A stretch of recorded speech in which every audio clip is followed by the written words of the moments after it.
Howdy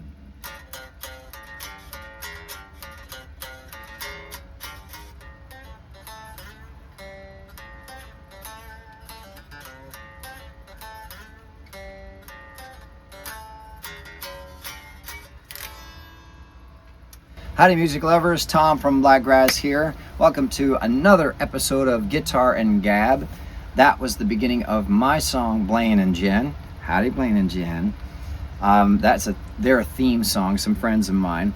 I'm also playing on Chosette, a custom build guitar out of Austin, Texas. Mr. Vaughn Shannon, one of his one-offs. I think this only one I had like 12 or 15. Something like that. Only yeah. 12 or 15 of these made. I think this one actually says somewhere one of one, or no, that was Stella. Until she got fixed, but she's still a one of one. Still one of one. Because she got a whole new neck and stuff. Yeah. But also, I happen to have finally gotten a custom build T-shirt from the man himself, Mr. Vaughn Shannon. So it's only fitting that I'm playing Chosette, and I have my custom build guitar T-shirt on. Well, the guitar strap has gold on it, which matches the gold of the custom build. Oh, it matches the gold on the shirt. That's so cool. I am styling. So in this video, we're going to talk about basically how our new security detail has been performing.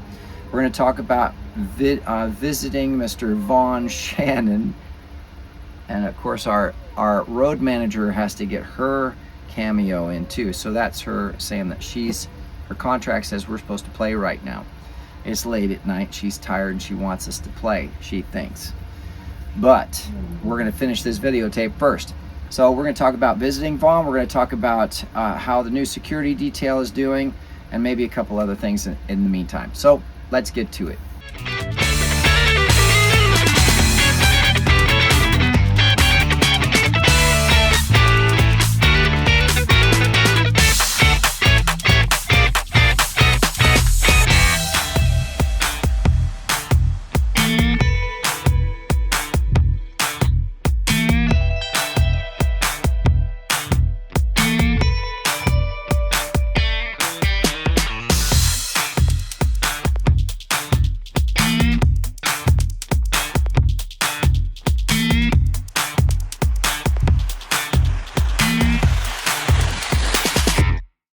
Howdy music lovers. Okay, so what's been going on? Well, we had a wonderful visit with Mr. Vaughn Shannon over at Custom Build Guitars in Austin, Texas.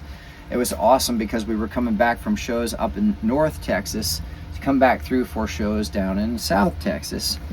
And it just worked out perfectly to be able to stop by and do a once over on all of the guitars again. And it actually needed it after having several of them get new necks, and me having some time to play on them and bang them around and take them in and out of Rufus and things like that. There were a couple minor adjustments that needed to be made, and we knew that after this visit we won't be able to see him again until December when we get back at the end of the year. So it was really nice to stop, say hi, to be able to have him work on the guitars and have them, just things tuned up. So everything is, I mean, it's amazing playing these things now. Well, he had to file down Tiff a little bit. Stainless steel frets, he had to file that down. Yeah, he had to, yeah. Okay, so you want me to get into the details of it? Go for it. Okay, so Stella, I had realized that Stella, the neck must have settled finally, and some of the intonation got out, so I had to adjust the intonation. While in the process of adjusting the intonation, I did not keep close track of the action, the height of the string from the neck. So the intonation is, when you push down a note here, it's going to be the note that it's supposed to, not sharp and not flat. But when you move the saddles around out the back, well, it lifts the string a little, because physics is that you bring the string back, it's going to go up a little more, and that's going to change your action. So I went to adjust the action, and I just made it horrible. So I've actually convinced Vaughn to let me take pictures of some of the tools that he has, so that when I'm on the road I can buy them and keep closer track of the string action, as well as if there are any other challenges with the frets, I'll be able to check them myself. He actually taught me what to do, which is nice, so that I won't be able to see him till December. So instead of having a guitar that suddenly is out of commission for whatever, if I bump it or if the weather gets to it, or the change in humidity, then I'll have the ability to actually make some adjustments too. So I had Stella, I had adjusted the intonation, and I was really proud of myself too. He actually checked the intonation and he's like, oh, this is spot on, you did great, okay, good. So I did that right. But then he went to check the action, how high the strings are on away from the fretboard, and he's like, oh, this one's really high, oh, this one's really low, this is weird. And it was, and I just am not used to doing that, and so he had to teach me some things. But then when he was done and I played Stella, I was just like, see, there's that feeling. That's the feeling that I get when Vaughn works on the guitars, not when I do. So once Vaughn finally gets his hands on the guitars, they feel amazing. And it was wonderful too, because this weekend I actually finally got to use Stella again. And it was awesome. She felt so good. The new neck, the action, everything was wonderful. The on-off switch. The on-off switch, I got to use that on her too. It was really, really cool. I got to turn them though. The on-off switches are still, I have to do it this way. I need it to be more like this. So I got to loosen that nut up, turn it, and he said there's plenty of wire in there for me to do that. And then it'll just be up and down, which is very similar to when I'm strumming the guitar as well, right? So that's another adjustment that I can make. This doesn't take a whole lot of time. I didn't want to bug him with that. Tiff actually had a challenge with her new neck where at the 8th fret, she was getting a little bit of a buzz out on the high E string. When I remember, I had him put new necks on, and all the frets now on all these guitars are now stainless steel frets. Well, now why is that important? Well, because to get that buzz out, he's got the neck so flat for me that as soon as you make an adjustment on one, you got to kind of go all the way back down and make sure nothing else is getting wonky too. So he's checking with his thing to make sure that they're all flat, level. Found the trouble spot at the 8th and 9th fret, filed them down. But when he's filing, normal frets only take about 2 or 3 files and you're done, or maybe 6. With the stainless steel, he's standing there for a minute. It's just going at it. So, and the reason that's good for me is because with a lot of all the bending and stuff that I do, and as hard as I grab the guitars, and I just have a tendency to grab onto them and throw them around and beat them up. That means the stainless steel are absolutely going to last longer for me. I have on Tiff in particular, which is my 62 reissue Strat from 1995. She had 4 fret jobs over the course of her career with me. And I got a little nervous about doing a 5th one, only because I know the integrity of the neck is affected each time you do that. Putting new frets on is a pretty serious deal. But anyway, he went ahead and just changed out the neck, and now that buzz is not only gone, but everything else. He adjusted the action again, he checked the intonation, and it was just like $1 million guitar. It's amazing when that man puts his hands to a guitar. So the 3rd one, I don't recall which one it was. So Stella, Tiff, and oh yeah, it was Chosette, right? Yeah, there was a spot in here on the G string that was buzzing, and he basically had to do the same thing. Check the action, check the intonation, and then went in here and checked the frets, and there was one that was just a little bit out, mainly because she has not gotten any work since I took her on the road a year and a half ago. She has just been a tank. She's been like a tank. She just takes a beating and keeps on playing like beautifully. And that's all she needed, was just a slight adjustment on these frets here to get that slight. It was much worse than this, and now it finally rings.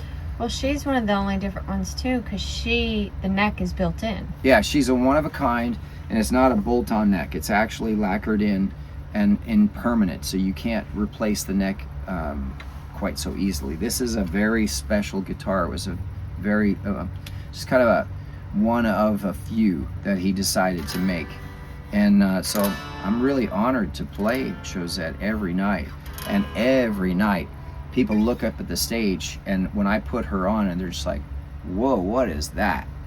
But the other thing that's been occurring too with the guitars, speaking of Vaughn and Custom Build, cool t-shirt, when I set up all 6 guitars now, because they're all working again, it's a stunning thing to look at on stage, because I got the new stands, and instead of the guitars being faced this way so that you can only see the side of the body, the thin part, right, they're all facing this way now, and I've got them kind of going in a semicircle, kind of from the just to the side of the stage in the back, coming out and around like a semicircle, so they're on display.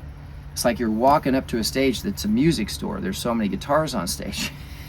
And I joke with people too, because the sound system and the lights take less time to put up than it does for me to take all the guitars out of their cases, wipe them down, and tune them and get them ready to be played.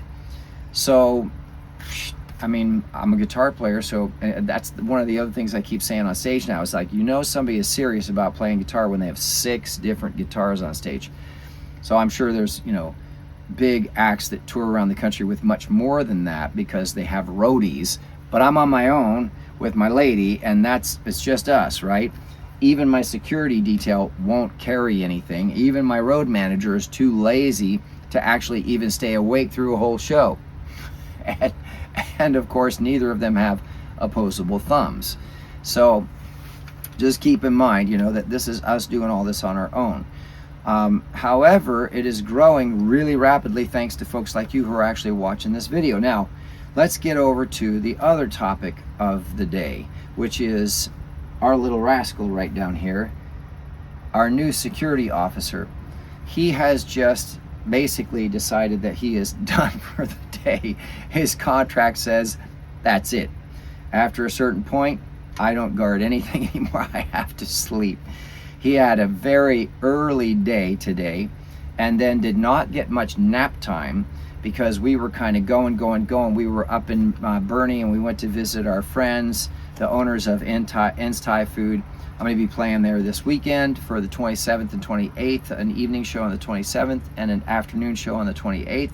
To celebrate their new patio. To celebrate the new patio. And oh my God, Ian went overboard. He bought these friggin' huge televisions for like outside. 78 inch or something? 78, 150 inch or whatever. I mean, it was stupid big. And they are, I mean, they look great, don't get me wrong, but they're enormous, and they're outdoor TVs. I didn't know they made outdoor TVs. I guess it makes sense. And they're doing all this work to clean up the patio and get it ready for the summertime, and it looks awesome. So we just were up hitting the P.O. box for ourselves and picking up stuff, and we're like, hey, you know, we're in town, we'll just stop over and say hi. Well, they're over there painting a flag, the Taiwanese flag, which is red, white, and blue, just like American, just like Texas, on the side of this big storage shed that they have outside of their restaurant. So I got to paint a little bit, which was cool. And then I got to help Nui clean up some of the leaves and brush and stuff, and get ready for the weekend. And it was just really nice to hang out with their friends. They brought their kids over to the restaurant, and we just basically introduced them to Rascal. Now, if you hadn't heard before, Rascal was a stray who was left by somebody at a truck stop. And the second day that we were there, people came knocking on our door early in the morning and said, hey, we saw you petting this dog yesterday. Is this your dog? Did you lose him? We're like, no, we saw him and people were talking about taking him. We thought mechanic was going to take him home from the shop at the truck stop, but I guess he didn't. So we just decided to go ahead and adopt him. It's sort of like when we got Hannah. She picked us and he picked us, and so we just kind of rolled with it. You know, it seemed like the right thing to do. And honestly, I gotta be honest, he is the perfect dog for what we're doing. He is extremely gentle, extremely intelligent. He had this horrible shock collar. I think they call them e-collars or whatever. It's the fancy. Oh my God. But still, it's not fancy. It's a fancy way of saying what it is. An electronic collar. It's a shock collar, and it traumatized him so badly that he doesn't know how to communicate to us that he needs to go out, or that he's hungry, or that he's tired. He is slowly starting to be able to get our attention and communicate with us, but for the first 3 weeks, It's been about 3 weeks. we've now. had to be really diligent about taking him out at a very specific times, especially after he drinks Like or an after he 8-month-old eats. puppy. Like a little tiny puppy. We had to keep a real close eye on him because he doesn't vocalize. He doesn't even know how to communicate to us. He did bark yesterday, though. That was funny. new. That was new. So the update is that he is now, and he's so smart, he is already learning really, really good commands like heel, halt, sit, stay. He will stay, and Martha will put his food down and he won't go for it till she says, okay, go. And then she can make him stay and walk away from him with her back to him, sit and stay, and he'll stay, and then she'll signal for him to come. He'll come rushing, she'll give him a treat.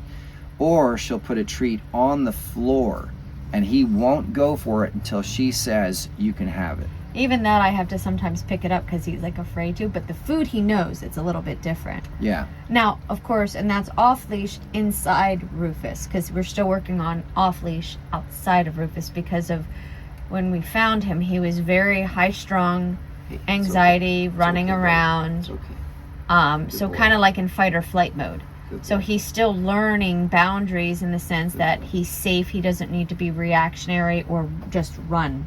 Yeah. You know, kind of thing without it being a still controlled setting. Like it's we're teaching more and more getting to that point. Yeah, I didn't mean to interrupt. He was having a bad dream, so I Yeah. just kind of reminded him he's still with us. So what she's talking about is that he basically was triggered by everything for a while there. And now he's become much more desensitized really quickly because we keep putting him in situations where he's meeting new people, he's at parks, and there's lots of people.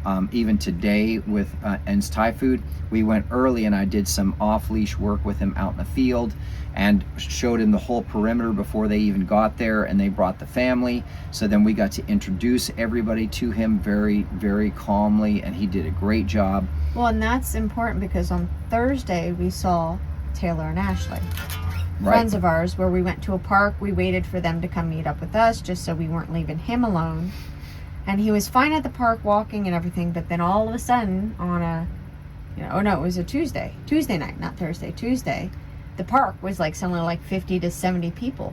Oh, it was packed, and they were loud and having fun. So he got overstimulated. Because it was finally it finally turned warm again after the cold, and so everybody's out. It's a Wednesday night. We're gonna go and have fun, right? We're gonna go to the park, and now, mind you, they were all loud and had food and music and everything, but they kept the place spotless. Yeah, very These respectful. are people who obviously lived in the area, know each other, and they cleaned up, and there was no mess. Nobody broke anything. All the cars were safe.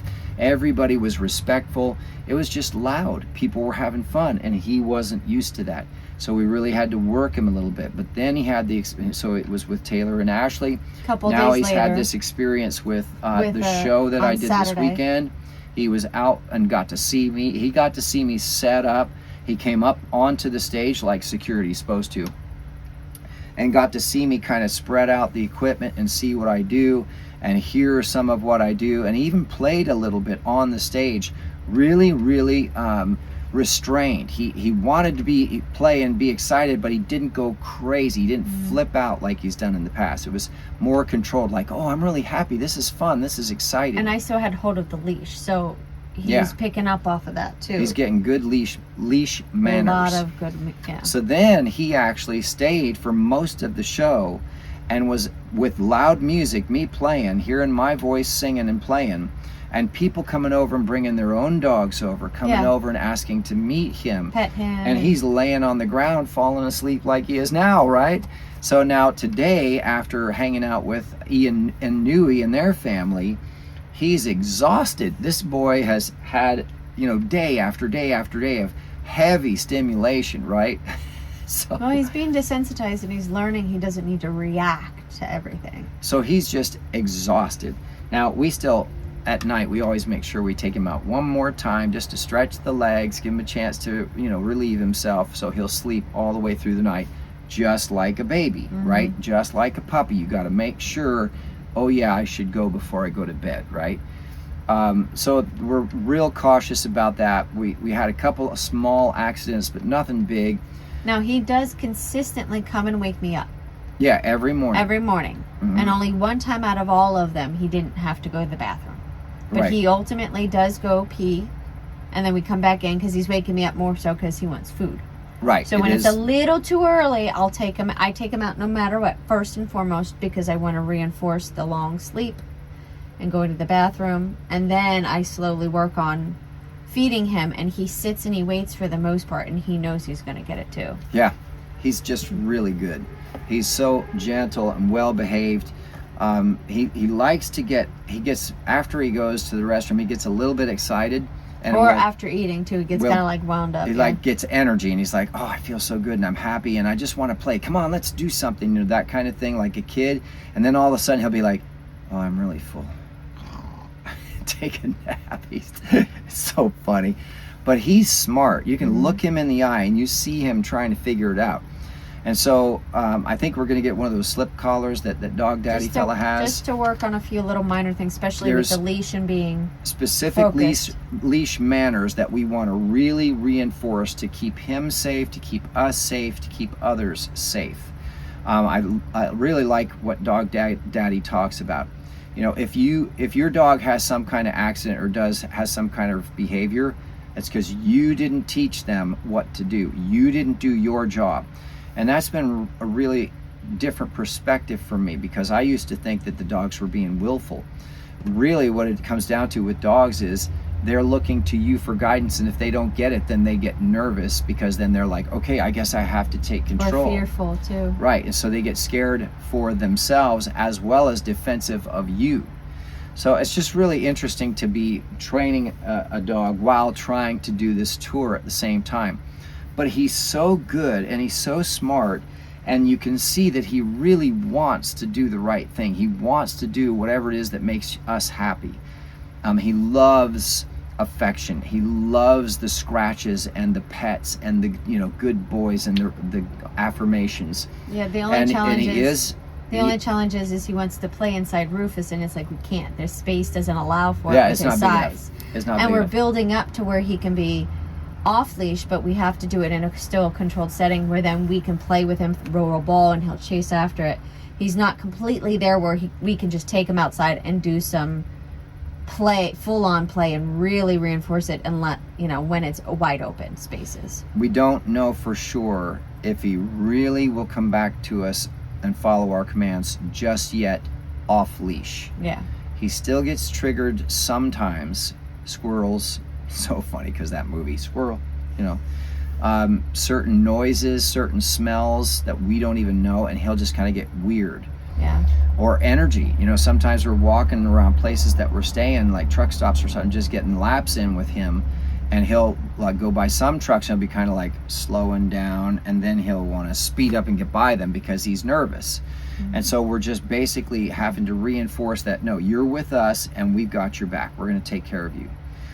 So that's basically the update, and it's going great. So hopefully in the next update, when we talk about Rascal, it'll be more off-leash experience and positive feedback from us, getting him to pay attention to the commands we give. Well, I'd add too, with regards to him, and back to what you were talking about with custom build, we brought him out with us, and he got to be there while you were chit-chatting with Vaughn and getting stuff taken care of. So he was looking out through the garage, keeping an eye on stuff, but then he also got to get introduced to Vaughn's dog. Right. So he's very social. He's just still very much a puppy, where it's the, making sure he's not aggressive. No, not at all. It's just he's high energy, and he's not sure how to socialize. Or how to express it. Or how to express himself. So that's why we have to be a little bit more on leash, to where he's really then listening consistently to certain commands. So then when we do off leash, we know that with other dogs his size, he'll be fine. Right. And then when we were at your show on Saturday, the one woman, she was really sweet. She asked because her dachshund was 2 years old and so wants to meet other dogs and she wants to socialize. I said, oh yeah, he's fine. He doesn't realize his size. And so there was no growling other than her older one, which is just, by that point they're grumpy old, little puppies. But the young one was interacting and sniffing and stuff, and he wanted to play, but it's like I couldn't let them because of the setting. Mm-hmm. The situation, and then the fact that he's way too big. It was a dachshund. It's like a smaller than Hannah. Yeah. And he's trying to play with Hannah, and Hannah's just like, not yet. But she's getting closer and closer. I mean, she's laying within six inches of him. Oh, yeah. More consistently. She even took a spot here in between the passenger and driver's seat and just like looked at him, and he's like, hey, I wanted to lay there. And he wouldn't push her out of the way. That's when he barked. Like, dude, stop taking the whole space. I want that spot. I want to come up front too. You know, it's just like a brother and sister, you know. So I moved her, he came down, but then she laid back down in front of him. And then today, she was like, had her butt towards him, moving her tail on purpose, like to taunt him almost. And so he's leaning in, sniffing, and then she does the tail flick away, but then purposefully puts it back in, and then lounges and lays out more where her back feet are going in his direction. And then, like, she's not meowing, she's not hissing or anything, but she's deliberately going. All on purpose. Yeah, I'm deliberately getting into your space, but don't touch me. But I'm in your space, but don't touch me. You can't do anything because Mom and Dad will yell at you. Yeah. One time, Martha saw her swat at him because he'll come up and get in her face and be like a dog. What are you? Why won't you play with me? Come on, let's play. Do you like me yet? I love you. Let's play. And she just kind of went, quit it. Yes. Real slow. Didn't swat like those angry cats. He's just like, that's annoying. Please stop. You know? Yeah, she doesn't hiss as much with him. She does this noise. Yeah. And I'm like, and even a couple of times he gives her space when he knows she's there and walking around, and he'll at first for the longest time would look at me like, you see, I'm avoiding her, I'm not going near her, and I'd praise him, and then she'd hiss or make a noise at him. I'm like, dude, he's allowed to walk by. Yeah, she's trying to lay claim, and I'm like, you can't be mad if you're putting yourself in his way, but he's purposefully avoiding you to be polite. It's exactly like a brother and sister. Oh, right? yeah. The sister makes a noise that makes the brother get in trouble even though he didn't do anything. Oh, no, no. I yelled at her once or twice, or like if she'll try to chew the plant, he goes, oh, I'm not the only one that gets in trouble. No, she starts trying to chew on my plant. No, that's not okay. Yeah, he's seen Hannah actually get corrected a few times too. Yeah. So he knows it's not just him. So that's a good update for Rascal, our new security detail for the Blakgraz Tour 2026. Also, Hannah is, like we said, really doing well. She has some very special places in Rufus that he cannot go. Yes. She actually shares the bed with us at night too, and she can go on the dash and a couple other places up high that he cannot get to because he's just too big, and we don't want him in the bedroom on the bed. He is a big dog and he's strong, and as soon as he goes like this, you're probably going to get pushed out of the bed. So we're not having that. So he does have his own special seat to sleep in and keep warm. My great-grandmother's chair, which we're going to eventually reupholster, but I'm going to get some dog blankets. And then once we have to do a little bit of, which we'll do videos of once we do it, some fixing up so we can have better storage. Then he's going to get official dog bed. Yeah, we are officially going to get him a really, really nice dog bed. But we need to get stuff and cotton in it. Yeah. And it's going to be really thick and comfy for him. Once we get the space and everything more organized, there will be space for him to have his own bed then too. I mean, the chair is really nice, and it's just got a cover on it right now to keep it safe. But he gets really active in that too, so we have to be careful. So we talked about Vaughn, and we talked about the security detail. We talked a little bit about the shows. I think that's it for now for the update for Guitar and Gab with Blakgraz. Thank you everybody, especially not only for liking and subscribing, but commenting. We've been getting some really, really nice comments. Thank you for watching. That's a huge help. We're working real hard to get monetized. But even better, we've been having a really huge success and a lot of fun on Tuesday nights with our lives. We do a live every Tuesday night at 8 o'clock. So if you haven't seen one, make sure you tune in. It's a lot of fun. I am doing Blakgraz tunes, and if there's one you want me to play, let me know in advance so I can practice it. Because I might not be playing it live. There's so many now. I've got so many songs. But also, please do us a favor. Check out the links down below. We've got merch and CDs for sale. In fact, I sold another t-shirt this weekend. We've got at the shows. We've got, thanks to Mike and Danielle for that. And you sold a beer koozie too. And I sold a beer koozie to Danielle, who then ended up winning another one too, which is funny. She sang the loudest on Find Your Way Home, the cowboy song. So also at the shows we have handmade t-shirts and the emotional support beverage koozies, and it looks like we're going to be getting some more merchandise. I think we're going to try and get some CDs and maybe some t-shirts or hats or something, because we have 4 huge festivals coming up. We've got the May Day, the 6th annual May Day in Georgia. We've got the Alabama. Sorry, Spring Tuscumbia, Fling Alabama. is Georgia. Spring Fling is In Moultrie. Georgia. Oh, it's 4 or 5 then. So then 4. And then it's Lexington, South Carolina with Anthony's Big Car Show. And then we're in Humboldt, Kansas in September for the Middle of Everywhere Festival. So Blakgraz is actually starting to get some traction. This is really an exciting time. Y'all get to watch it kind of pick up steam and start to take off. So thank you so much, everybody, for all your support. We really truly appreciate it. But better than all of the other support and everything that you could possibly do, please come to a show. I would love to meet you in person and shake your hand and look you in the eye and tell you thank you in person, because AI can't do that. AI cannot look another man or woman in the eye and thank them for their support. So I look forward to meeting each and every one of you at shows someday soon in the future, maybe even this year. All right, y'all. Until next time, have a great weekend, and we'll talk again soon.